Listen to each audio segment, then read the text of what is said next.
듣다 보면 내공이 쌓이는 방송 2시간 철학입니다. 네. 저희는 신용복 선생님의 강의 나의 동양 고전 독법이라는 책 읽고 있고요. 네. 211페이지부터 시작하도록 하겠습니다. 그리고 참고로 혹시 몰라서 말씀드리는데요. 우리 댓글 달아주신 분께서 논어에 대해서 좀 비판적인 관점을 제공하셨어요. 예. 근데 존중합니다. 그리고 아마 신용복 저자님에 대해서도 많은 비판적 식견이 있을 수도 있을 거예요. 맹자뿐만 아니고요. 그럴 수도 있죠. 근데 존중합니다.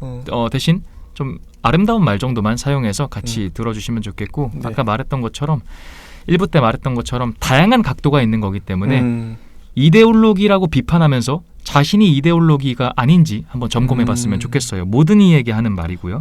그런 측면에서 맹자를 또 같이 읽으면 좋을 것 같습니다. 드디어 맹자입니다. 저는 네. 이 맹자도 제가 몇 년 전에 논어를 읽으면서 같이 읽었던 책인데 그래요? 이제야 들리는 것 같아요. 그래서 너무 재밌었어요. 예. 그래서 제가 얼마 전에 서점에 가서 맹자 책을 좀 찾아봤어요. 나중에 한번 꼭 읽어봐야겠다 싶을 정도로 이번엔 맹자가 많이 와닿더라고요. 저도 이분 되게 매력적이에요. 진짜 매력적입니다. 맹자는 일단 공자보다 약 100년 뒤에 태어난 사람으로 읊어집니다. 네. 공자가 춘추시대의 사람인 반면에 맹자는 전국시대 사람이고요. 전국시대는 더 절대군주, 그러니까 사실 공자시대보다 더 험난한 시대였다라고 합니다. 그때 이제 전국 칠웅으로 압축되어 있었고, 이게 이제 나중에 진나라로 통일되어서 천하통일이 되죠. 이때 그러니까 얼마나 막 정쟁의 문제가 많았겠어요. 근데 이러한 시대에 맹자는 정말 진보적인 인간이었던 것 같아요. 그래요? 진짜 생각도 못할 만한. 그리고 어쨌든 핵심은 유가사상이라고 하죠. 공맹이라 하잖아요. 공자, 맹자. 그러니까 맹자가 공자의 사상을 계승한 게 맞습니다. 근데 핵심이 뭐냐면 공자는 인을 강조했잖아요. 근데 맹자는 의를 강조합니다. 그러니까 이제 인을 의로 더 확장시켰어요. 이 의는 오를 의자입니다. 오를 의자. 그래서 이 문구를 처음에 제가 먼저 1장에 나오는 말을 이거 저 예전에 읽었었는데 다시 읽으니까 감탄스럽더라고요. 이런 말이 나옵니다. 맹자가 양해왕을 만나 배웠을 때 왕이 말했다. 선생께서 천리길을 멀다 않고 찾아주셨으니 장차 이 나라를 이롭게 할 방도를 가져오셨겠지요. 맹자가 대답했다. 왕께서는 어찌 이를 말씀하십니까? 오직 인과 의가 있을 따름입니다. 아래도 바로 그냥 연결해서 읽어주세요. 만약 왕께서 어떻게 하면 내 나라에 이익이 될까 하는 것만을 생각하시면 대부들도 마찬가지로 어떻게 해야 내 영지에 이익이 될까 하는 것만 생각할 것이고, 사인이나 서민들까지도 어떻게 하면 나에게 이익이 될까 하는 것만을 생각할 것입니다. 위아래가 서로 다투어 이를 추구하게 되면 나라가 위태로워질 것입니다. 이것도 읽어주세요. 만승의 천자를 시해하는 자는 필시 천승의 제후일 것이고, 천승의 제후를 시해하는 자는 필시 백승의 대부 중에서 나올 것입니다. 1만의 10분의 1인 1천을 가졌거나 1천의 10분의 1인 100을 가졌다 하더라도 결코 적게 가져가는 것이 못할 것입니다. 그러나 만약 의를 경시하고 이를 중시한다면 남의 것을 모두 빼앗지 않고서는 만족할 수 없을 것입니다. 어진 자로서 자기의 부모를 저버린 자가 없고, 의로운 자로서 그 임금을 무시한 자가 없습니다. 왕께서는 오직 인과 의를 말씀하실 일이지 어찌 이를 말씀하십니까? 진짜 감탄이 나온다. 감탄이 나와요. 절로 나온다. 이 논리. 진짜 논리적이죠. 약간 그 만승이라는 게 뭐냐면 이제 만 명의 그 병거를 가진 존재라고 하는데, 이제 그 천자, 이제 하늘의 자식이라 해서 왕이죠. 그리고 천승의 제후라고 했던 말은 천승이 이제 귀족이래요. 제후들, 그 1000개의 병거, 뭐 이런 겁니다. 아무튼 이 전체적인 논리가 이게 실제 여기 소개하는 글도 맹자의 글은 매우 논리적인 것으로 정평이 나 있다. 맹자는 주장과 논리가 정연한 논설문이고 서당에서 맹자로서 물리를 틔운대요. 그만큼 한문의 문학적 모범이라고 평가되고 있다. 저는 이 문구에 대해서 신영복 선생님의 해석을 그냥 떠나서 저희가 그냥 생각을 해봐도 정말 많은 지점이 있는 게 진짜 이 이익을 쫓는 것과 우린 의로 옳은 것을 쫓는 것과 계속 상충하면서 이걸 싸워가잖아요. 유튜브도 그래요. 마찬가지예요. 맞아요. 근데 진짜 공감하는 게, 이게 제가 실제로 아는 대표님을 얼마 전에 만나서 이 이야기를 해줬는데 이 이야기를 제가 억지로 지적 자랑을 하려고 뽑아낸 게 아니라 딱 이 상황인 거예요. 그러니까 갈림길에서 이익을 위해서 행동을 해야 될까 아니면 우리의 가치관, 신념을 위해서 행동을 해야 될까? 이거 되게 힘든 거거든요. 그렇죠. 우리 개인의 문제가 아니라 이 사람은 몇십 명의 그 사람들을 거닐고 있잖아요. 근데 저는 여기서 그런 말을 했어요. 그 신영복 선생님한테 배운 두 가지를 같이 읊었는데 하나는 중용은 모순과 모순과의 조화를 찾는 것이라고 생각을 하게 된다. 그래서 그냥 거기 속에서 조화를 찾는 것, 이로움과 그리고 이익과 그리고 옳음의 중간을 찾는 것을 자꾸 노력했으면 좋겠고 근데 그럼에도 불구하고 이 힘 중에서 나는 이익의 힘이 좀 더 세다고 생각한다. 그래서 이 이익을 쫓다 보면 아까 말했던 것처럼 내가 이익을 쫓으면 내 직원들도 이익을 쫓고 싶고 이 논리잖아. 이 논리잖아요. 이 논리잖아. 내 직원들이 이익을 쫓기 시작하면 사람들마저도 그러니까 내 소비자마저도 맞아. 나를 이익으로 볼 거예요. 그러니까 내 이익 실현점이 없으면 나를 버리게 되는 팬이 아닌 거죠. 실제로 팬들은 그 스타를 닮는데요. 그렇죠. 유재석이 그렇게 착하기 때문에 유재석의 팬들도 그렇게 착할 수 있는 그렇죠. 거라고 하더라고요. 맞아요. 그런 맥락에서 기업도 마찬가지로 마찬가지예요. 착해야지. 기업이 자꾸 이익을 쫓고 이윤을 쫓고 그러면 소비자들도 그걸 대번에 알거든요. 그렇죠. 그래서 소비자들도 그렇게 똑같이 따라갈 거란 말이죠. 그럼 기업에 도대체 무슨 이익이 있을까? 그쵸. 실제로 이익이? 근데 진짜 생각해볼 지점이 많은 것 같아요. 이게 자기 자신한테도 적용을 한번 해보면 재밌지 않나요, 진짜? 특히나 저는 이제 유튜브 하면서 끊임없이 다짐하고 지금도 다짐하는 게 너무 돈을 밝히지 말자. 돈은 뭐 생계에 중요한 거긴 해요. 중요한데 돈이 중심이 돼서는 안 된다. 항상 우리의 중심은 우리가 처음에 이제 초심, 가치, 의로운 마음, 남들한테 뭔가 도움이 되고 싶은 그런 마음, 선한 마음, 그게 중심이 잡힌 상태에서 가야지 돈이 중심이 되는 순간 망한다 이렇게 생각을 하고 있거든요. 그러니까 혹시 몰라서 또 부가 설명하면 이게 아예 그러면 이익을 쫓지 말자 그리고 뭐 거지처럼 살자 이런 게 아닙니다. 그 말이 아니고 말했던 것처럼 모순과 모순 속의 조화 속에서 이 무게추가 다르다는 거예요. 중심이 다른 거예요. 그러니까 그 이익이라는 그 나의 사념이 더 세다고 봐요. 중력 자체가. 그래서 이 그대를 이걸 시소죠, 시소. 이 시소를 맞춰줘야 되잖아요. 맞아요. 그래서 내가 여기다가 더 감정을 쏟는 거예요. 옳음, 바름. 그래서 이 질문을 하게 되는 게 제 업의 사람들만 봐도 이게 진짜 공감이 가는 거거든요. 내가 이익을 쫓는 쪽으로만 계속 업을 행하잖아요. 그러면 사람들의 네트워킹이 이익을 쫓는 사람들끼리 형성돼요. 그건 당연하죠. 진짜. 근데 만약에 이익을 쫓을 점이 내가 없어지면 그 사람들은 나를 가질 필요가 없는 거잖아요. 근데 내가 진짜 옳은 방향을 쫓아가면 옳은 사람들이 자꾸 붙어요. 진짜 그러네요. 그쵸? 그건 그러네요. 맞는 말이에요. 그래서 만약에요, 이것을 부정하고 싶으시다면 이 말을요, 본인이 시작점이 뭐였는지 고민해 보시면 좋을 것 같아요. 그러니까 자기 부정하는 게 제일 어렵잖아요. 네. 내 주변에 지금 이런 사람들이고 난 이런 삶을 살고 있으니까 이 말을 들을 때 불쾌할 수 있어요.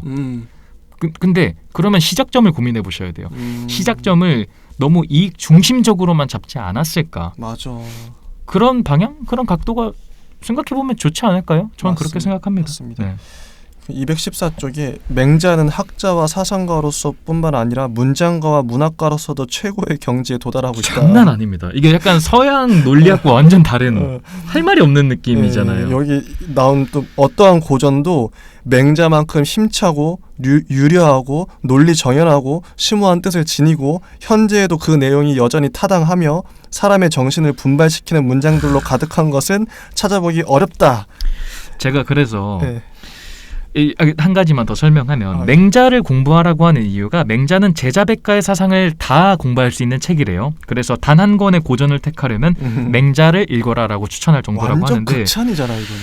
제가 이거를 읽고 나서 조금 그 경거망동한 말이지만 전 논어를 읽어봤기 때문에 야 맹자가 나은 것 같다 이 생각을 했어요. 진짜 정말로 읽어본 입장에서 저는 노자 장자는 좀 많이 읽지 못해도 노자는 도덕경은 지금도 계속 읽고 있는 입장에서 와 맹자 대단하다 정말로 정말 재밌는 것 같아요. 진짜. 나중에 같이 꼭 공부해봤으면 좋겠어요. 진짜 맹자만큼은 맞아요. 진짜. 특히 문장을 쓰는 뭐 소설이나 이런 거 관심 있으신 분들은 맹자가 도움이 많이 될 것 같아요. 엄청 카피라이터예요. 게다가 이게 이 사람이 연목구어, 오십보 백보, 농단, 호연지기, 인자무적, 항산항심 이런 말들을 맹자가 다 만들었답니다. 대단한 분이에요. 재밌어요. 이게 재밌는 인물입니다. 그래서 오늘은 최대한 이 맹자의 원문을 읽어보고 원문이 길어요 또. 네, 원문 음미하는 게 되게 좋을 것 같아요. 야, 이것도 재밌습니다. 217쪽. 네. 이 여민락에 대한 건데 읽어주세요 한번. 한 국가에 있어서 가장 귀한 것은 백성이다. 그 다음이 사직이며 임금이 가장 가벼운 존재이다. 그러므로 많은 사람들의 마음을 얻게 되면 천자가 되고 천자의 마음에 들게 되면 제후가 되고 제후의 마음에 들게 되면 대부가 되는 것이다. 제후가 무도하여 사직을 위태롭게 하면 그를 몰아내고 현군을 세운다. 그리고 좋은 제물로 정해진 시기에 제사를 올렸는데도 한 발이나 홍수의 재해가 발생한다면 사직단과 담을 헐어버리고 다시 세운다. 이게 그 어떤 게 있냐면 네. 말을 하는 입장에서 봤을 때요. 네. 논어는 약간 그냥 툭 던지고 끝나는 되게 네. 심심한 그치. 그런 지혜로운 어른의 말이에요. 네. 근데 맹자권은 읽으면 끌어오르는데 연설문 같아요. 이거를 이 글을 한 사극의 맞아. 유명한 배우를 생각하면서 그 사극의 배우가 외친다고 생각하면 글이 되게 재밌고 막 광장 연설 같은 문구들이에요. 진짜 그러네. 벌써 심장이 끌어올라요. 음. 가장 귀한 것은 백성이다 이러면 그 장면 막 상상 가시죠. 막 백성들이 갑자기 막 손 이렇게 막 부둥켜 안으면서 막 맞아. 울고 있고. 영화에 나오는 그런 장면. 그 맹자는 그런 부분, 약간 연설적인 측면도 되게 재밌는 것 같습니다. 218쪽 한번 이거 읽어주시겠어요? 이거 진짜 감동적인데 이것도. 야, 이거 진짜 감동적이죠. 네. 맹자가 양해왕을 찾아뵀을 때 왕은 연못가에 서서 고니와 사슴 등 갖가지 새들과 짐승들을 바라보면서 말했다. 현자들도 이런 것들을 즐깁니까? 맹자가 대답했다. 현자라야만 이런 것들을 즐길 수 있습니다. 현자가 아니면 비록 이런 것들을 가지고 있다 하더라도 즐길 수 없습니다. 시경에 다음과 같은 시가 있습니다. 영대를 지으려고 땅을 재고 푯말을 세우니 백성들이 달려와 열심히 일해서 며칠이 지나지 않아 완성되었네. 왕께서 서두르지 말라고 하셨지만 백성들은 부모의 일처럼 더 열심히였네. 왕께서 동산을 거니시니 암사슴들은 살지고 윤이 나고 백조는 털이 휘디휘어라. 왕께서 못가에 이르시니 연못에 가득한 물고기들 뛰어오르네. 문왕은 백성들의 노역으로 대를 세우고 못을 팠지만 그럼에도 불구하고 백성들은 모두 그것을 크게 기뻐하고 즐거워했으며 그 대를 영대, 그 못을 영소라 부르면서 그곳에 사슴과 물고기와 자라들이 살고 있음을 즐거워했습니다. 이처럼 옛사람들은 그 백성들과 즐거움을 함께했기 때문에 제대로 즐길 수 있었습니다. 그러나 하나라의 폭군 걸왕의 경우에는 이와 반대입니다. 서경의 탕서에는 이런 노래가 있습니다. 백성들이 걸왕을 저주하는 노래입니다. 저놈의 해 언제나 없어지려나 내 차라리 저놈의 해와 함께 죽어버렸으면. 만약 백성들이 그와 함께 죽어 없어지기를 바랄 지경이라면 아무리 훌륭한 대와 못 아름다운 새와 짐승이 있다고 한들 어찌 혼자서 그것을 즐길 수 있겠습니까? 이게 여민락이라는 게 여민동락이라고 하는데 여럿이 함께 즐거워하는 거라고 해요. 요즘에는 이제 동락인데 이제 여민동락으로 가는 거죠. 너무 그러니까 오늘날에 진짜 그 말씀하셨던 것처럼 행복의 조건이 함께 하는 게 아니고 혼자 즐기는 거. 혼자 즐기고. 근데 이게 실제 그래요. 근데 실제로 저도 그러니까 정말 그게 즐거울 때가 있긴 한데 이거에 길들여진 것 같기도 해요. 집에서 보통 많이 휴가나 쉬시는 날에 하는 게 넷플릭스 뭐 하루 종일 봤다거나 그렇죠. 뭐 드라마 하루 종일 봤다 이런 얘기 많이 하거든요. 대부분의 사람들이 혼자 노는 거예요, 그냥. 굉장히 단절된 사회인 것 같아요. 맞아요. 그걸 진짜 많이 느껴요. 진짜 다른 사람의 불행에 대하여 무심한 것은 그렇다 하더라도 오늘날의 일반적 정서는 가능하면 다른 사람과 닮는 것을 피하고 다른 사람들과의 차별성의 가치를 두려고 한다. 그래서 이 동료라는 안도감, 동감이라는 편안함은 그 정서의 구원함에 있어서 순간의 감동보다 훨씬 오래 간다. 제가 실제 그 공동체에서 생활해봤기 때문에 이 여민락이라는 뜻이 좀 와닿는 것 같아요.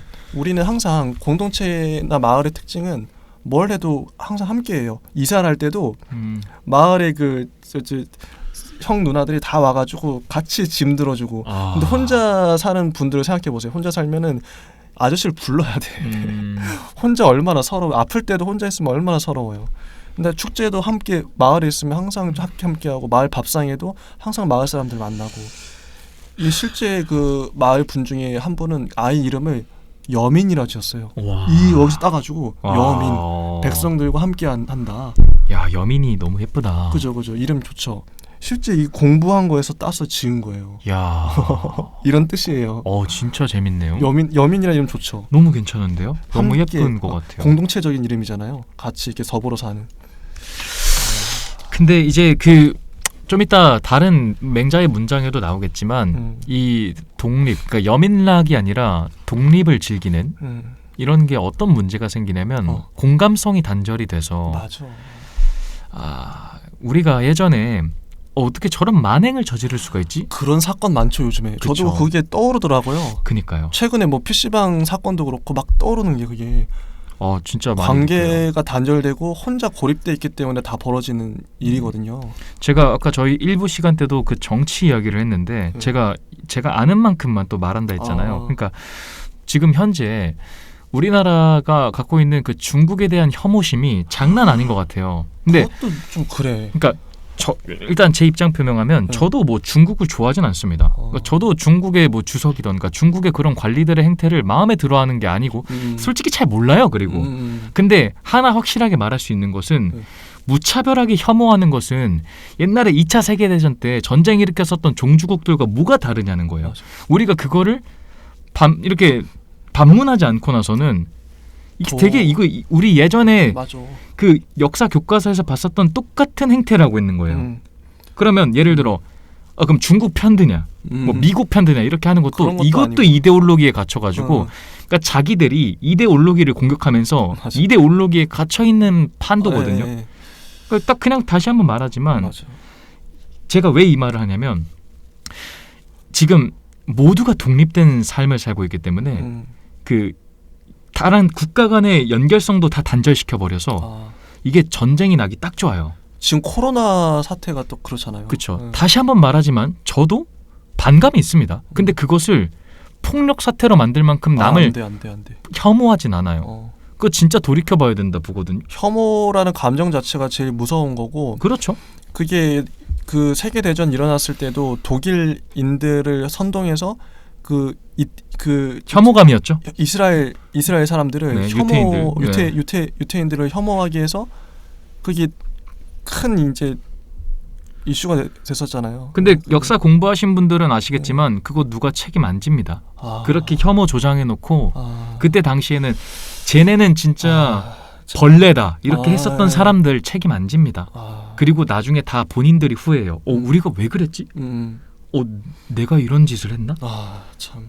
그러니까 잘 생각해 보세요, 진짜. 혐오감은 나쁜 거예요. 누군가를 비판하는 것과 비난하는 것과 혐오하는 거는 원체 다른 거라고 봐요. 이게 시대마다 어떤 감정이 있는 것 같은데 지금 이 시대는 뭐냐면 댓글 같은데 봐도 다 화를 내고 있고 혐오 감정이 장난이 아니에요. 혐오하고 있고 뭔가 어쨌든 화가 나 있어요. 사람들이 뭔가 들끓고 있어. 조금만이라도 건들면 폭발할 것 같아요. 이게 그래서 제가 항상 강조하는 게 요즘엔 평화. 서로 평화롭게 싸우지 말고 싸우지 않는 게 가장 중요한 시대인 것 같아요. 왜 이렇게 화가 나 있지 사람들이? 그러니까 이해는 하는데 화를 내서 해결되는 게 아니라 더 자기를 망치고 남한테도 피해를 주는 것 같아요. 진짜 우리 최대한 평화롭게 지내면 좋겠어요. 즐겁게. 어렵잖아요, 진짜. 가장, 저희가 그러니까 그런 측면에서 동양 고전이 굉장히 인본주의적이잖아요. 진짜 맞습니다. 그러니까 읽어볼 만한 가치가 있다고 봐요. 221쪽 이 문장도 이게 그 유명한 50보 100보 제가 써 있는데 감탄이 나오는 명문이다. 이거 명문이에요. 읽어주세요. 이건 진짜 명문입니다. 감히 우리 그 고대 그리스 생각하면은 페리클레스의 연설문 있거든요. 저는 견준다고 봅니다. 진짜 명문이에요. 읽어드릴게요. 한번 들어보세요. 양해 왕이 자신의 치적을 자랑했습니다. 그러니까 잘 다스린 공적입니다. 흉년이 들면 사람들을 다른 곳으로 옮겨서 일하게 하고 곡식을 풀어 구휼하는 등, 이 구휼은 빈민에게 구제해 줌이에요. 백성들을 보살폈는데도 그렇지 않은 이웃 나라의 백성들 수가 줄지도 않고 자기 나라의 백성이 늘지도 않는 까닭을 맹자에게 물었죠. 맹자는 다음과 같이 대답했습니다. 왕께서 전쟁을 좋아하시니 전쟁을 예로 들어 설명해 보겠습니다. 전쟁을 할 때 진격을 알리는 북소리가 울리고 칼날이 부딪히면 갑옷을 벗어던지고 무기를 끌면서 달아나는 자가 나오게 마련입니다. 100보를 달아나 멈춘 자도 있고 50보를 달아나서 멈춘 자도 있습니다. 그런데 50보 달아난 자가 100보 달아난 자를 보고 겁쟁이라고 비웃는다면 어떻습니까? 왕이 대답했습니다. 안 되죠. 100보는 아니지만 그 역시 달아나기는 마찬가지지요. 맹자가 말했습니다. 왕께서 그러한 이치를 아신다면 왕의 백성들이 이웃나라 백성들보다 더 많아지기를 바라서는 안 됩니다. 전쟁으로 인하여 농사철을 놓치지 않는다면 곡식은 먹고도 남음이 없으며 촘촘한 그물로 치어까지 잡아버리지 않는다면 물고기는 먹고도 남을 만큼 많아질 것입니다. 봄, 여름같이 초목이 자라는 시기에 벌목을 삼가면 목재는 쓰고도 남음이 있을 것입니다. 곡식과 물고기와 목재가 여유 있으면 백성들은 산 사람을 봉양하고 죽은 사람을 장사 지내기에 아무런 유감이 없을 것입니다. 산 사람을 봉양하고 죽은 사람을 장사 지내는데 유감이 없게 하는 것, 이것이 곧 왕도 정치의 시작입니다. 5묘의 넓이의 집안에 뽕나무를 심어 누에를 친다면 50살이 넘는 노인들이 따뜻한 비단옷을 입을 수 있습니다. 닭, 돼지, 개 등의 가축들을 기르게 하여 새끼나 새끼 뵌 어미를 잡아먹지 못하게 하여 그 때를 잃지 않게 한다면 70이 넘는 노인들도 고기를 먹을 수 있습니다. 한 집마다 논밭 100묘씩을 나누어주고 전쟁 등으로 농사철을 빼앗지 않는다면 한 가족 몇 식구가 굶어 죽는 일은 없을 것입니다. 그런 후에 마을마다 학교를 세워 교육을 엄격하게 하고 효도와 공경의 도리로서 백성을 가르치고 이끌어준다면 젊은 사람들이 물건을 대신 들어주기 때문에 반백이 된 노인들의 그 물건을 등에 지거나 머리를 이고 다니는 일은 없게 될 것입니다. 노인들이 따뜻한 비단옷을 입고 고기를 먹으며 일반 백성들이 굶주리지 않고 추위에 떨지 않게 하고서도 천하의 왕이 될 수 없었던 자는 지금까지 없었습니다.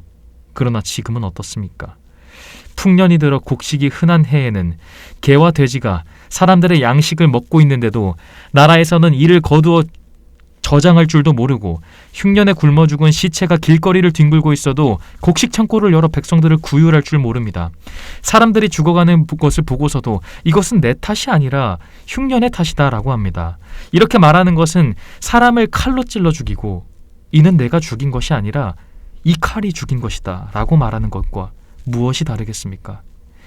만약 왕께서 죄를 흉년 탓으로 돌리지 않으신다면 천하의 모든 백성들은 왕에게로 귀의할 것입니다.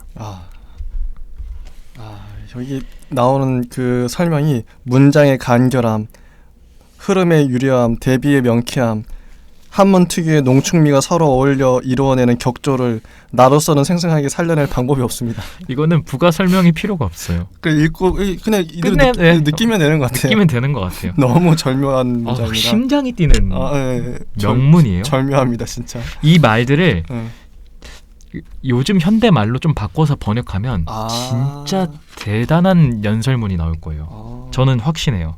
아까 진짜. 말했던 5묘 이런 게 있는데 이 한 묘가 그 한 묘당 30평이래요.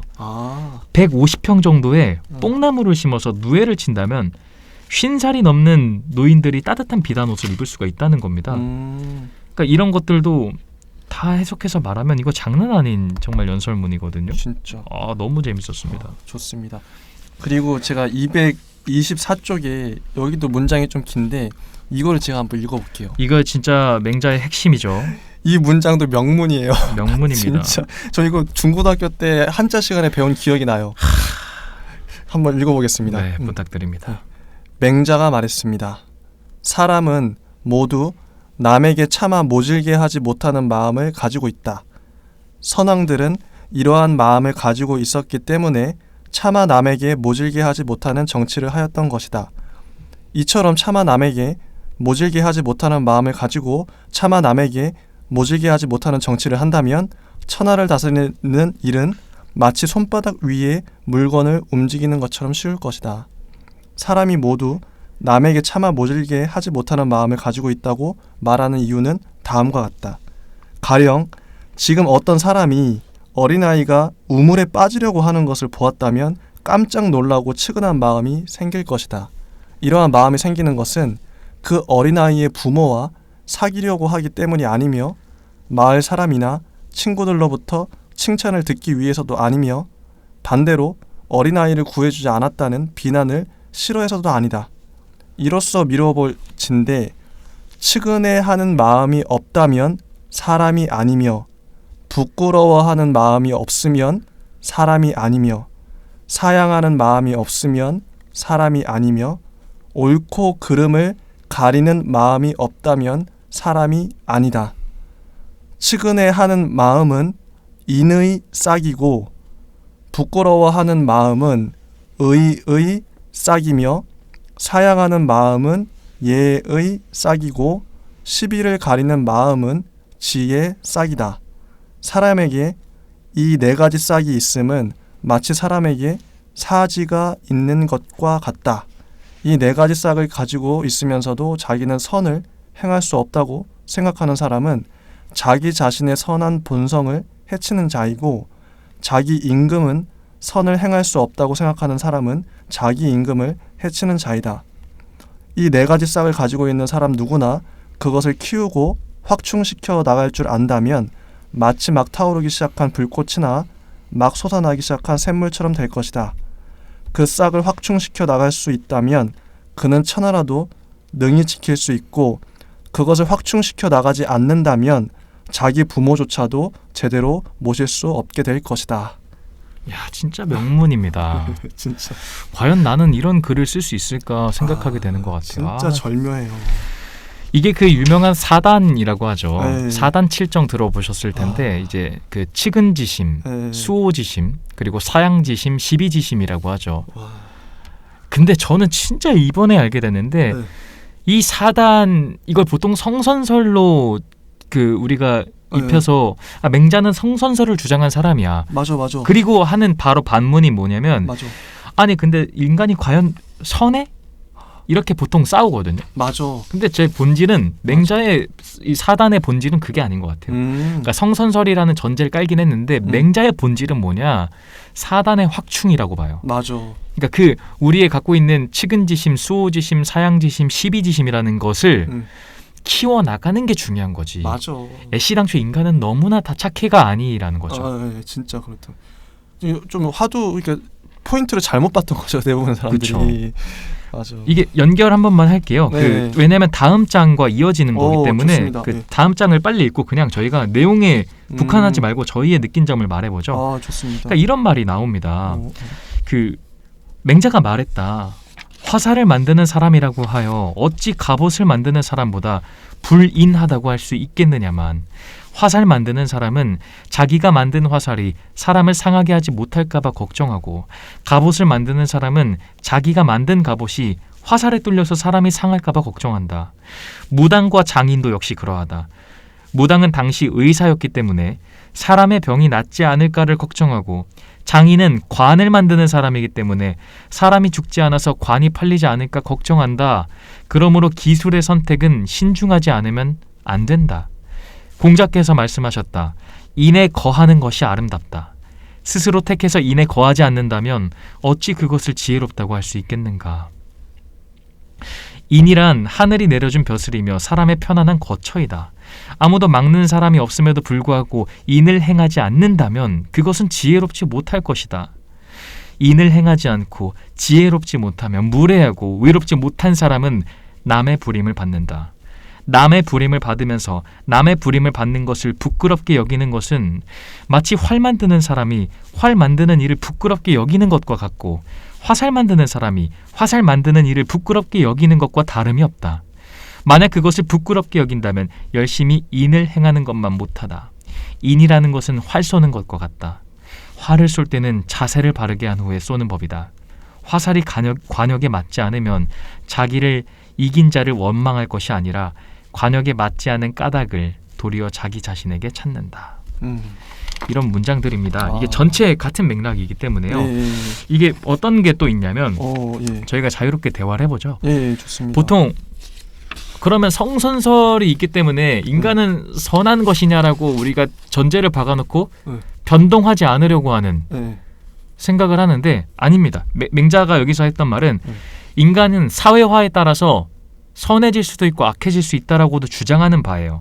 지금 여기서 말했었던 게요. 그러니까 인간은 사회화에 따라서 일에 따라서 달리 그 사람의 감정, 사회적 양식, 존재 입장 이런 본성이 바뀔 수가 있다라고 하는 겁니다. 맞아. 그러니까 이런 감정들이요. 맞아.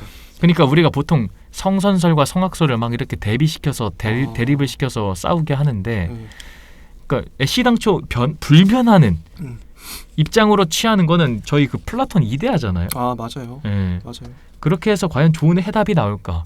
잘 모르겠어요. 맞아요. 저는 또 와닿았던 게 화살 만드는 사람은 그 화살이 사람을 상하게 하지 못할까봐 걱정하고 갑옷 만드는 사람은 그 갑옷이 뚫릴까봐 상할까봐 걱정한다. 이 직업을 잘 선택해야 된다는 게 이게 실제로 우리 직업 선택할 때도 이게 진짜 맞는 말인 게 어떤 직업은 그러니까 직업에 귀천은 없다지만 귀천은 없어요. 모든 직업이 다 뭐 나름의 의미가 있고 이유가 있겠죠. 하지만 이 맥락에서 봤을 때 어떤 내가 어떤 직업을 택했을 때 나의 성격이나 아니면 성향 이런 게 좀 달라질 수 있다. 신중할 필요는 있겠다. 맞아요. 이왕이면은 안 하는 게 좋은 직업들이 있는 거죠. 근데 전 이게 마을에 있을 때 제가 특히 진로를 택하는 젊은이들이 많이 있었어요. 저희 또래.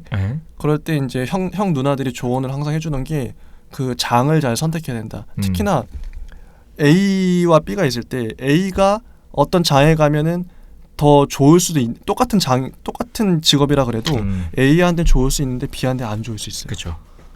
제가 많이 들었던 조언은 너는 관념적이니까 몸 노동을 해봐라. 제가 그렇게 살아왔으니까 저의 기질이나 그런 습관을 바꿀 수 있는 몸 노동을 저한테는 그게 맞는 거예요. 근데 어떤 사람은 몸 노동보다는 좀 더 다른 뭐 관념적인 학문을 한다든지 그게 맞을 수도 있어요. 제 주변에 그런 사람이 있어요. 그러니까 관념이 필요한 사람. 그러니까요.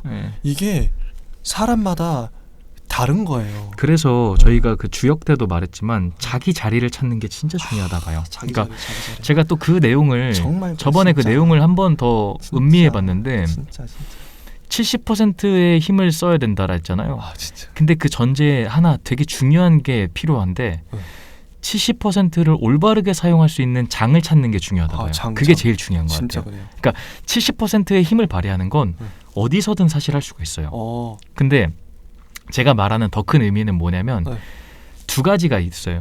하나는 70%를 딱 조절해서 할 수 없게 만드는 장도 있어요. 그러니까 내가 150%를 해야만 만드는. 보통 그러죠. 보통 그러죠. 네, 보통 그래요. 보통 회사라는 야근시키고 어떤 느낌인지 아시죠? 그러니까 그러니까. 내가 내 삶을 즐기고 이렇게 70% 쓰려고 하는데 야, 너 뭐하냐? 더 해라. 더 쥐어짜라. 내 진짜 나 때문에 주변이 다 피해보고 이러면 어떻게 70%만 합니까? 대부분의 직장이 이렇게 쥐어짜잖아요. 그렇죠. 그리고 두 번째는 70%를 하되 30%의 여백을 두잖아요. 그럼 내가 갖고 있는 능력이 100이라고 가정을 합시다. 근데 그 100을 계속 100으로만 가져가게 하는 70%의 자리가 있는 반면에 어떤 자리는 70%만 하는데 시간이 지날수록 이 능력치가 100에서 1000, 1000에서 10,000, 10,000에서 막 10만 계속 나의 전체 능력치가 커지는 그런 장이 있다고 생각해요. 어떤 느낌인지 이해되시지 않나요? 예를 들어 돌풀님이 A라는 공간에 가서 노동을 딱 70%만 해요. 근데 발전이 없어. 그럼 안 되지. 그죠? 근데 예를 들어 B라는 공간에 갔는데 똑같이 70%를 해요. 근데 너무 생산적이고 발전이 있어. 그럼 10년 뒤에 이 A라는 공간에서는 내 능력치가 100에서 한 150. 맞아. 이 정도 늘겠죠. 그러니까. 근데 이 B라는 공간, 아까 우리 일과 학습과 놀이가 원용된 곳은 맞아. 이곳에 있으면 계속 70%만 해도 100에서 1000이 되고 1000에서 만이 되고 만에서 10만이 되는 맞아. 그러지 않을까. 그러니까 이게 자기 자리 찾는 게 중요한 것 같아요. 진짜 제가 절실히 느끼는 게 제가 알바를 오래 했잖아요. 오래 하셨죠. 패밀리 레스토랑에서도 일하고 지금 일을 많이 하셨어요. 편의점에서도 한 거의 10년째 알바만 하고 있는데 제가 이걸 하면서 제일 열받고 제일 짜증나고 제일 화났던 지점이 바로 이 지점이에요. 이 지점이죠. 제가 이걸 느끼고 있었거든요. 내가 알바를 아무리 오래 해도 물건 채우고 청소하고 뭐 계산하고 이게 다예요. 전체 파이가 커지지 않는. 여기서 배워봤자 뭘 얼마나 더 배우겠어요. 그 나의 역량이 늘어나지도 않고 저의 뭐 동료가 있는 것도 아니고 뭐 관계를 잘 맺을 수도 없는 거고 내 시간을 그러니까 나의 시간을 죽여가면서 이걸 돈을 벌기 위해서 이걸 하고 있다 마지못해서 그러니까 이걸 생각할수록 너무 짜증이 나는 거야. 이걸 당장 때려치고 싶고 그러니까 너무 스스로가 비참해지는 거죠. 알바는 잠깐은 할 수 있는 것 같아. 근데 오래 할 만한 일은 절대 못 된다. 요즘에 제가 유튜브 하면서 저는 진짜 즐겁다니까요. 행복하다니까요. 왜냐면 이게 맞아요. 하면 할수록 이 능력치가 오르잖아요. 엄청나게 커져요. 너무 좋은 경험하시는 게 편집도 하고 그리고 디자인도 하니까 온갖 걸 다 하고 기획도 이게 하고 기획도 하고 언제 합니까 진짜? 그러니까요. 근데 이게 아까 말했던 70%를 써도 내 전체 능력 파이가 커지는. 이거는 맞아요. 이건 뭐 오래 할수록 저한테 이득인 거예요. 내가 점점 성장하고 성숙해가고 있어요. 그게 느껴져요 실시간으로. 그렇죠. 그러니까 행복한 거예요. 맞아요. 아마 그래서 시청자 여러분들도 지금 본인이 있는 그 직장이 단지 그냥 기준이라는 게 우리는 보통 기준을 월급을 얼마 받냐, 뭐 노동 시간이 얼마 되냐, 뭐 장래 미래가 뭐 어떠냐 이 일을 해가지고 뭐 어떤 이런 것도 생각하지만 지금 우리가 말한 맥락 나의 그 파이가 나의 가능성이 커지고 있는가 여기서 내가 어떤 것들을 어떤 역량을 습득하고 있는가 그게 되게 중요한 지점인 것 같아요. 여기서 하나만 덧붙이자면 당연히요. 이 말은 그냥 하나의 해답입니다. 그래서 이것을 정답처럼 그 말 틀렸다 맞다 이렇게 생각하지 마시고요. 이렇게 생각했으면 좋겠어요. 그러니까 본인이 살고 있는 삶에서 들어봤을 때 지금 우리의 이 말이 되게 비현실적이라고 생각할 수 있어요. 근데 그 이해해요. 다 사람은 자기가 살아온 삶의 축적으로 판단을 하겠죠. 근데 그러니까 예를 들어 자기가 이렇게 몇십 년 동안 살아왔는데 그럼 지금 당장 회사를 때려치라는 거냐? 이게 아니고 이런 입장이 아니고 만약에 그렇게 사셔도 괜찮은데 살다가 진짜 벽에 부딪혔을 때 내가 더 이상 이렇게 살고 싶진 않다라고 해서 내가 가고 있던 길이 막혔었을 때는 이런 길도 있다. 맞아요. 그리고 혹은 내가 지금 그 길로 가고 있는데 이 길이 아닌 것 같은데 라고 생각하면은 항상 옆길은 있다. 이 옆길은 맹자도 있고요. 논어도 있는 거고 뭐 노자도 있고 더 나아가서 뭐 플라톤 뭐 니체 다 있어요. 정말 그 뭐 사실 사상가뿐만입니까? 여러분 부모님, 친구, 주변 지인, 뭐 미디어에 있는 누구 다 됩니다. 그러니까 문을 여는 거는 자기 몫이라고 봐요. 그 길을 트는 건 주체적으로 맞아요. 그렇죠. 그리고 전 디자이너도 썸네일 만들면서 내가 디자이너를 하면 어떻게 상상도 해봤어요. 재밌는 관점이죠. 그런데 이 직업의 맥락에서 내가 디자이너를 하면 보통의 디자이너들은 잘 팔리는 디자인을 해요. 사람들이 좀 더 조회수를 클릭을 많이 할 수 있는 디자이너가 보통 그렇게 하죠. 그렇죠. 그래서 디자이너 아닌 것 같다. 내가 하면 오로지 이게 좀 조회수나 뭐 이게 사람들의 클릭 이런 것만 생각할 것 같은 거예요. 그 자리를 찾아야 되는 거죠. 이 자리는 아닌 것 같고 차라리 기획자가 나을 수도 있겠다. 그러니까 그게 자리를 찾는 과정이라 생각해요. 네. 저는 제 언어라는 자리를 굉장히 사랑하거든요. 근데 이게 제가 다른 일을 해도 70% 투자할 때랑 제 언어라는 일에서 70% 투자할 때랑 아까 말했던 것처럼 제 경험이기 때문에 전체 파이 값이 달라지는 게 느껴져요. 막 몇 년이 지날수록 달라지는 거죠. 내 삶이. 그리고 하나 더 덧붙이고 싶은 거는 여러분이 이제 직장 생활을 하실 때 내가 죽어가는 느낌, 내 생명력이 소진되는 느낌이 든다면 그 직장은 진짜 아닌 겁니다. 저도 그렇게 생각을 해요. 생명력이 소진되고 있고 내가 죽어간다 그러면 빨리 떠나셔야 되는 이게 맞는 말인 게 김동현 씨 아시죠?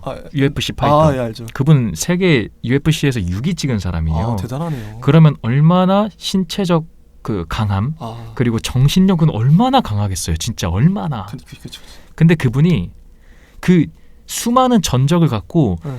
죽어갈 듯한 훈련과 진짜 막 육체적 고통을 견뎠었던 그 사람이 네. 그 PC방 알바를 3일째인가 도망쳤어요. 힘들어서. PC방 알바를. 근데 거기 있던 게스트들이 너무 빨리 포기하는 거 아니에요? 이런 말 하는데 김동현 씨가 진짜 철학적인 말을 해요. 뭐라고? 포기하는 것도 용기입니다. 이런 말. 근데 이게 진짜 철학이다. 저는 근데 그게 그 말이 공감이 되는 게 빕스나 뭐 애슐리 이런 패밀리 레스토랑에서 한 3일만 일해보면 이 현장이 나를 얼마나 죽여가는지 알고 제가 그거를 근데 그걸 계속 하는 게 눈치가 보이잖아요. 알거든요. 네. 나는 그때 빨리 떠났어야 됐어. 그러니까요. 알바는 솔직히 그만둬도 그렇게 책임감이나 이게 잘 없어요. 내가 없으면 다른 사람 또 들어와요. 그래서 그렇게 뭐 어려운 일도 아닌데 저는 몇 년을 버텼어요 거기서. 거기도 대단하십니다, 제가 진짜. 있었던 매장은 또 하필 그 점장님이 자랑스럽게 얘기하셨던 게 전국에서 그 매출 순위나 고객들이 5손가락 안에 드는 매장이었대요. 얼마나 항상 강조를 했어요. 사람이 진짜 그 바닷물 들어오듯이 들어와요. 그러면 진짜 일시적인 관계들. 그럼 월급은 똑같은데 나는 죽어라 그 진짜 미친 듯이 저는 거의 정신이 혼이 나간 상태로 일을 했어요. 그리고 집에 가면은 항상 뻗었어요. 할 게 없죠. 집에 가면 더 이상 공부 뭐 책도 못 보고 못 맨날 보죠. 잤어요. 네. 잠을 얼마나 많이 잤는지 몰라. 그런 생활을 한 몇 년을 했어요. 그러니까 사람이 근데 그것도 어떻게 보면 저한테 필요한 시기였을지도 모르겠는데 몸노동을 죽어라 한 거죠. 진짜 더 이상 이 이상 할 수 없을 정도로. 근데 진짜 소진되는 느낌이 있어. 맞아요. 내가 내 몸이 망가지고 있구나. 그러니까 자기 자리를 찾는 건 자꾸 반문해 자꾸 나한테 정말 중요합니다. 이거 반면교사하면서 네. 여기에 나오는 마지막 이 문장 벌써 봐봐요. 시간이 정말 네. 재밌습니다. 그러니까 할 말이 이렇게 많은데 그 저희 마지막 이 내용에선 정리로 하면은 저는 이게 되게 재밌었었던 사자성어인데 좋습니다. 반구제기라는 말이 있습니다. 여기서 나오는 말이에요. 반할 반자에 구할 구 그리고 모두제 몸기 이게 화살이 적중하지 않았을 때 자기에게 원인을 찾는다라는 말입니다. 맞아요. 그러니까 그 화살의 중요한 것은 활 쏘는 사람의 자세라고 표현을 해요. 근데 이제 그 관역에 맞추는 그것이 정진의 여부가 중과 부중, 그러니까 맞춤과 맞추지 않음을 결정짓는다는 겁니다. 내가 어떤 자세를 갖고 있냐에 따라서. 그러면 내가 만약에 그 화살로 관역을 맞추지 못했다면 그거는 내 자세의 문제인 거예요. 맞아. 남 탓을 할 게 없죠. 뭐 바람이 불어서 못 맞췄어 이런 것도 아니고. 그래서 이 같은 맥락으로 마지막 매듭 짓자면 만약에 좀 냉정한 말이지만 돌풀님께서 그렇게 5년 동안 고생하시면서 나를 자꾸 괴롭게 만드는 직장인들이 있었다면 그거를 빨리 그만두지 못한 본인의 문제인 거예요. 이것도 그렇죠. 저한테도 마찬가지예요. 맞아. 이건 진짜 다 자기 원인인 거예요. 그 사람들을 욕할 게 아니라 맞아. 거기서 그냥 계속 똑같이 살고 있는 나한테도 이 관역을 못 맞춘 나한테도 반구제기를 해봐야 되는 거죠. 233쪽에 이런 얘기가 나와요. 모든 운동의 원인은 내부에 있기 때문입니다. 그렇죠. 그래서 자기 반성이 자기 합리화나 자위보다는 차원이 높은 생명 운동이 되기 때문입니다. 이게 항상 여러분들도 이게 삶의 습관이기도 하고 자세이기도 한데 어떤 문제가 터지면 남을 탓하지 말고 자기 일을 먼저 돌아보세요. 맞아요. 그래야 만약에 근데 실제로도 그래요. 남을 탓하기 시작하면은 자기는 안 바뀌어요. 맞아요. 그러면서 남만 탓하면은 그거는 아무런 쓸데가 없어요, 솔직히. 맞아요. 그럼 남한테 욕만 냈지. 그게 자꾸 커지죠. 근데 자기 일을 자꾸 성취하라고 내가 잘못했지. 내가 뭘 잘못했을까? 그럼 자기가 바꾸잖아요, 어떻게든. 이게 되게 저도 그래서 마을에서 많이 들었던 얘기가 항상 어떤 트러블이 생기거나 문제가 생기면 내 스스로를 돌아보는 거. 반구제기. 그게 제일 중요한 것. 이 자세거든요, 삶의 자세. 진짜 너무 재밌습니다. 시간 관계상 넘어가 볼게요. 235쪽 요것도 재밌지 않나요? 너무 재밌죠. 저는 요거 한번 읽어주세요. 전 이거 진짜 재밌게 읽었는데 일단 드디어 근데 다시 말하지만 맹자를 드디어 이제 좀 대화가 되는구나. 이제 보이는구나. 유명한 문구입니다. 여러분들 들어보셨을 거예요. 신은 호홀이라는 신하가 한 말을 들은 적이 있습니다. 언젠간 왕께서 대전에 앉아 계실 때 어떤 사람이 대전 아래로 소를 끌고 지나갔는데 왕께서 그것을 보시고 그 소를 어디로 끌고 가느냐라고 물으시자 그 사람은 혼종에 쓰려고 합니다 라고 대답했습니다. 그러자 왕께서 그 소를 놓아주어라. 부들부들 떨면서 죄 없이 도살장으로 끌려가는 모습을 나는 차마 보지 못하겠다 하셨습니다. 그러자 그 사람이 대답했습니다. 그러면 혼종 의식을 폐지할까요? 그러자 왕께서는 혼종을 어찌 폐지할 수 있겠느냐. 소 대신 양으로 바꾸어라 라고 하셨다던데 그런 일이 정말로 있었는지 모르겠습니다. 제가 한번 그 왕 역할 해볼게요. 좋습니다. 선왕. 네. 그런 일이 있었습니다. 그런 마음씨라면 충분히 천하의 왕이 될 수 있습니다. 백성들은 왕이 인색해서 소를 양으로 바꾸라고 했다고 생각하고 있습니다만 신은 왕께서 부들부들 떨면서 사지로 끌려가는 소를 차마 볼 수 없어서 그렇게 하신 것을 알고 있습니다. 그렇습니다. 그렇게 생각한 백성도 있을 것입니다만 제 나라가 아무리 작은 나라라고 하더라도 내가 어찌 소 한 마리가 아까워서 그렇게 하였겠습니까? 죄 없이 부들부들 떨면서 사지로 끌려가는 소를 차마 볼 수가 없어서 그랬던 것입니다. 백성들이 왕을 인색하다라고 하더라도 언짢게 여기지 마십시오. 작은 것으로 큰 것을 바꾸라고 하셨으니 그렇게 생각하는 것이지요. 어찌 왕의 깊은 뜻을 알 수 있겠습니까? 그런데 죄 없이 사지로 끌려가는 것을 치근하게 여기셨다면 소나 양이나 다를 바가 없는데 어째서 소와 양을 차별할 수 있었습니까? 정말 무슨 마음으로 그랬는지 모르겠습니다. 나는 재물이 아까워서 그런 것은 아닌데 소를 양으로 바꾸라고 했으니 백성들이 나를 인색하다고 생각하는 것도 당연하겠지요. 상관없습니다. 그것이 곧 인의 실천입니다. 소는 보았으나 양은 보지 못했기 때문입니다. 군자가 금수를 대함에 있어서 그 살아있는 것을 보고 나서는 그 죽는 모습을 차마 보지 못하고 그 비명소리를 듣고 나서는 차마 그 고기를 먹지 못합니다. 군자가 푸죽한을 멀리하는 까닭이 이 때문입니다. 핵심만 말하면 만남이 있는 관계, 이 관계성이 나랑 진짜 접촉해 있는 관계에서는 우리가 맞아. 차마 그러지 못하겠다라고 하는 마음이 생겨야 한다는 겁니다. 저는 그렇게 받아들였어요. 맞아, 드디어 관계. 그러니까 이게 이 문구를 들으면 보통 사람들이 야 이거 모순이야. 야 양은 안 귀하냐?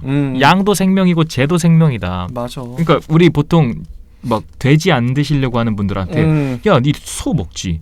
예를 들어 니 그거 어류 먹잖아. 맞아, 너 맞아. 채소 먹잖아. 다 생명이야. 너는 위선이야 하는데 맞아.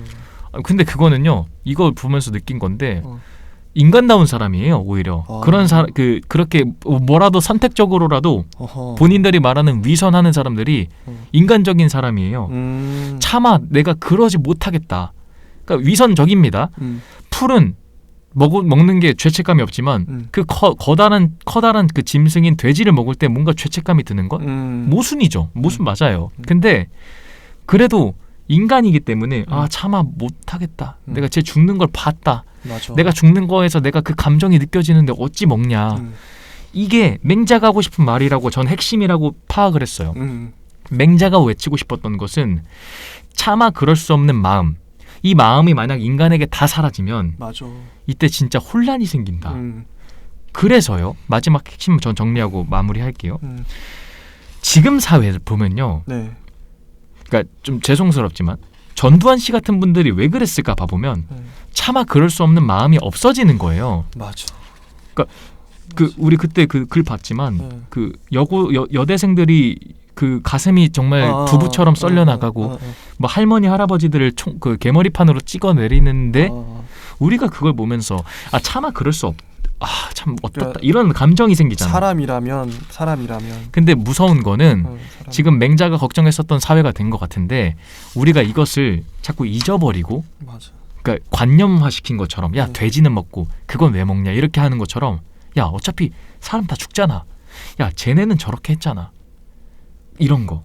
이런 그러니까 관계성의 단절이 맞아. 이렇게 무서워질 수 있다라는 전 충고로 드디어 이해를 좀 한 것 같습니다.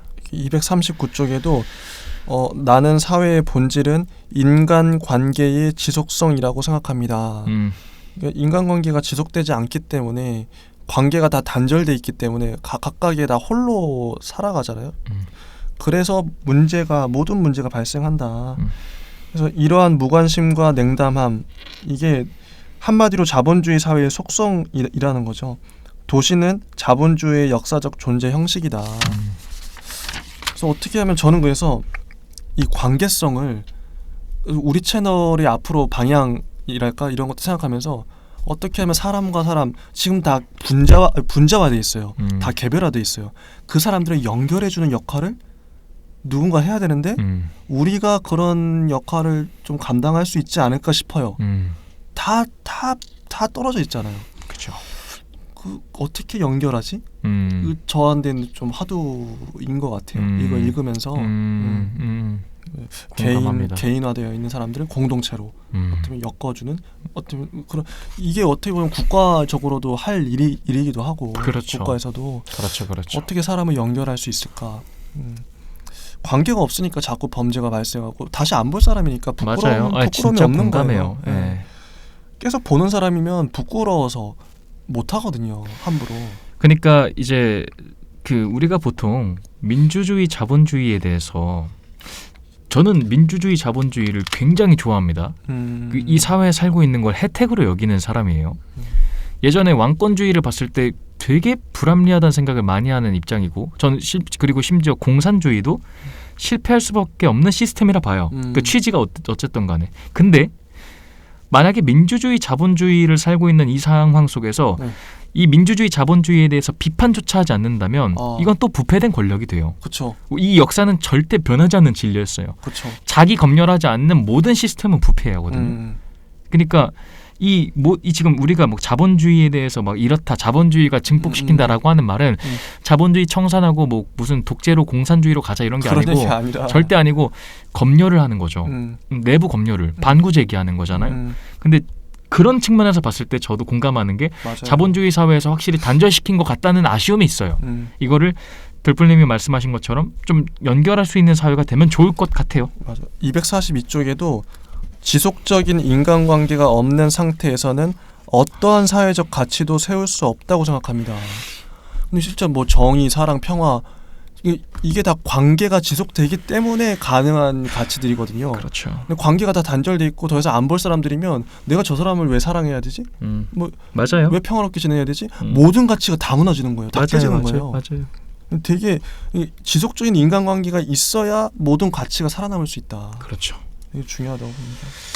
다음 문장들 혹시 별표 친 거 있으신가요? 저는 없어가지고 시간 관계상 저는 이거를 그래도 마지막으로 이거는 꼭 한번 읽어보고 좋아요. 249쪽에 이 문장이 저는 진짜 절실하게 와닿았거든요. 읽어주세요. 그 어린아이들이 부르는 노래로 창랑의 물이 맑으면 가끈을 씻고 창랑의 물이 흐르면 발을 씻으라는 노래가 있다. 공자께서 이 노래를 들으시고 자네들 저 노래를 들어보기 물이 맑을 때는 가끈을 씻지만 물이 흐리면 발을 씻게 되는 것이야. 물 스스로가 그렇게 만든 것이지 라고 하셨다. 이와 마찬가지로 사람도 모름지기 스스로를 모욕한 연후에 남이 자기를 모욕하는 법이며 한 집안의 경우도 반드시 스스로를 파멸한 연후에 남들이 파멸시키는 법이며 한 나라도 반드시 스스로를 짓밟은 연후에 다른 나라가 짓밟는 것이다. 서경 태가편에 하늘이 내린 재앙은 피할 수 있지만 스스로 불러들인 재앙은 피할 길이 없구나 라고 한 것은 바로 이를 두고 한 말이다. 이게 왜 와닿냐면 저는 제가 이런 삶을 살았던 것 같아요. 내가 내 스스로를 모욕하는 어떻게 보면 자존감이 낮은 그런 아니면 나의 삶을 막 살았던 거죠. 함부로 이렇게 살면 안 되는데 그런 것들 이렇게 살아 스스로가 스스로를 파멸시키니까 남도 나를 무시하는 거예요. 근데 이게 그래서 맨 마지막에도 나오잖아요. 하늘이 내린 재앙은 피할 수 있지만 스스로 불러들인 재앙은 피할 길이 없구나. 이게 유명한 사람들도 우리가 이제 스캔들 나가지고 그렇게 막 몰락하고 한 사람들도 보면 다 자기가 한 거, 스스로 불러들인 재앙이에요. 근데 그건 진짜 막을 수가 없는 것 뭐 같아요. 어떻게 하겠어. 자기가 그렇게 했다는데. 야, 근데 맞네요. 자기가 떳떳하다면 진짜 떳떳하다면 하늘이 내린 재앙이라도 피할 수가 있어요. 내가 떳떳한데 뭐 내가 죄 지은 일이 없는데 잘못한 일이 없는데. 근데 이게 저는 그래서 이 문장을 두고두고 곱씹으면서 살아야겠다. 덕분에 더 바라보게 되네요. 가벼운 마음을 먹고 사는 사람들이 되게 많아요. 어떤 뭐 이쯤 이 정도쯤이야. 이 정도 뭐 안 걸리면 되지. 그렇게 좀 눈을 가리고 살거든요. 그쵸. 대부분의 사람들이. 그런데 그게 나중에 자기 발목을 잡습니다. 마지막 이 문장도 공감이 갑니다. 정말 저는 이 문장을 가슴에 새기고 살아야겠다. 맹자 너무 재밌었어요, 전. 예, 저도 너무 좋았어요. 맹자는 아마 논어랑 같이 계속 앞으로도 읽어야 될 책일 것 같아요. 사서 삼경할 때 항상 맹자가 들어가는 이유가 그러니까요. 있더라고요. 보니까. 진짜 그러니까요. 그래서 요번에 이제 제가 다음 주에 월급을 받는데 맹자 사야겠다. 이게 저희 구매 리스트에 들어 맹자는 있습니다. 생각보다 또 저렴해요. 그리고 너무 책이 많고. 근데 너무 재밌었고요. 진짜. 여러분들도 이 기회에 맹자와 좀 대화를 한번 해보면 어떨까 싶습니다. 맞습니다. 이번 주 내용은 여기 정도 마무리하도록 하겠고, 저희가 다음 주에 배울 내용은 노자이죠. 네, 노자와 장자. 드디어. 근데 다음 주에 또 근데 저희가 노자만 해도 괜찮지 않을까요? 그 장자까지 하게 되면은 이게 시간이 일단 뭐 저희가 또 추후적으로 상의해 보겠지만 일단 한번 보고 한번 얘기해보죠. 네, 좋습니다. 노자 장자 일단 흐름으로 갈 거고 노자 도덕경과 좋습니다. 흘러갈 겁니다. 네. 일단은 추후적으로 여러분들이 계속 같이 읽으셨으면 좋겠고요. 만약에 안 되더라면 그냥 저희가 내용을 최대한 전달해서 저희가 생각하는 견해들도 한번 펼치는 걸로 하겠습니다. 네, 좋습니다. 일단 그럼 다음 주에 저희가 다시 더 좋은 내용 갖고 찾아뵙는 걸로 네. 하면 될 것 같고요. 오늘도 고생 많으셨고 예. 저희는 다음 주에 인사드리도록 하겠습니다. 듣다 보면 내공이 쌓이는 방송 2시간 철학의 돌풀 윤이었습니다. 감사합니다. 네, 감사합니다.